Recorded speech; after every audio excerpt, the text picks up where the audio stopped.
Chicago opened the 1989 playoffs against Cleveland, but the underdog Bulls had little reason for confidence. We had struggled toward the end of that season, and our expectations going into the playoffs weren't very high.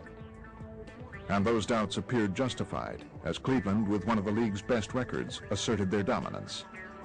Lobs inside, stolen from Jordan by Harper. Harper comes into the forecourt, drives the lane, wham with the right hand.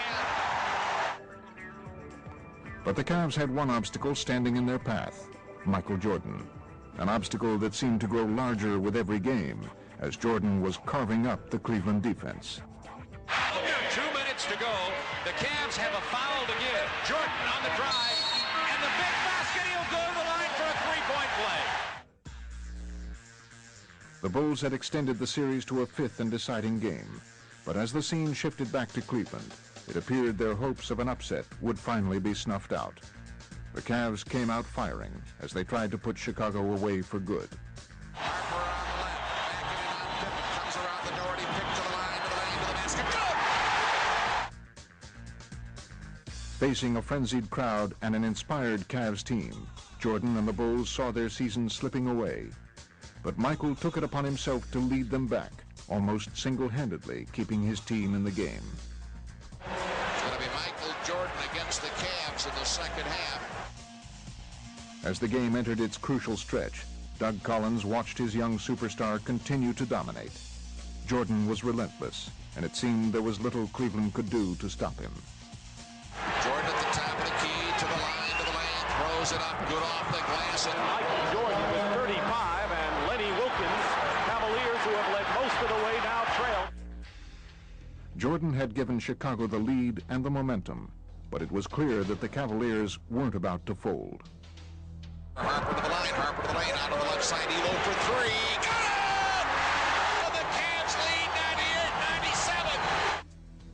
98-97. Game 5 was coming down to the final seconds, and there appeared to be little question as to who would get the ball for Chicago. 11 seconds to go. In the middle of the floor, Jordan has it. And Jordan puts up a jumper and hits with 6 seconds to go.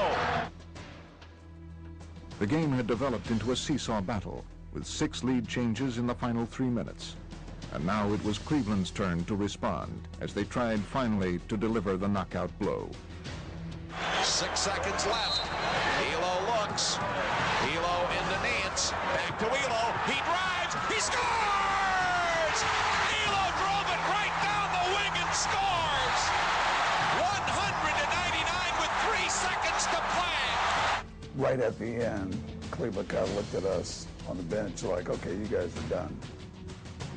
The Cavs were just 3 seconds away from eliminating the upstart Bulls and advancing to the next round. But those 3 seconds would have an impact for years to come. It would be a defining moment, not only for Jordan, but for the Chicago and Cleveland franchises. And it all came down to one shot. The inbounds pass comes into Jordan. Here's Michael at the foul line. A shot on Elo. Good! The Bulls win it! They win it! It's funny how when your backs are a little bit to the wall, that all comes down to a 5-game series. In that case, comes down to the last second shot and how much it elevated our morale as a team.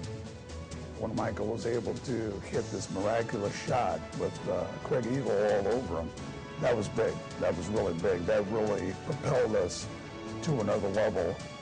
When he hit that shot, I mean, he's jumped high many times, but he jumped higher. And in fairness, Doug Collins went roaring by out on the floor and hugged him.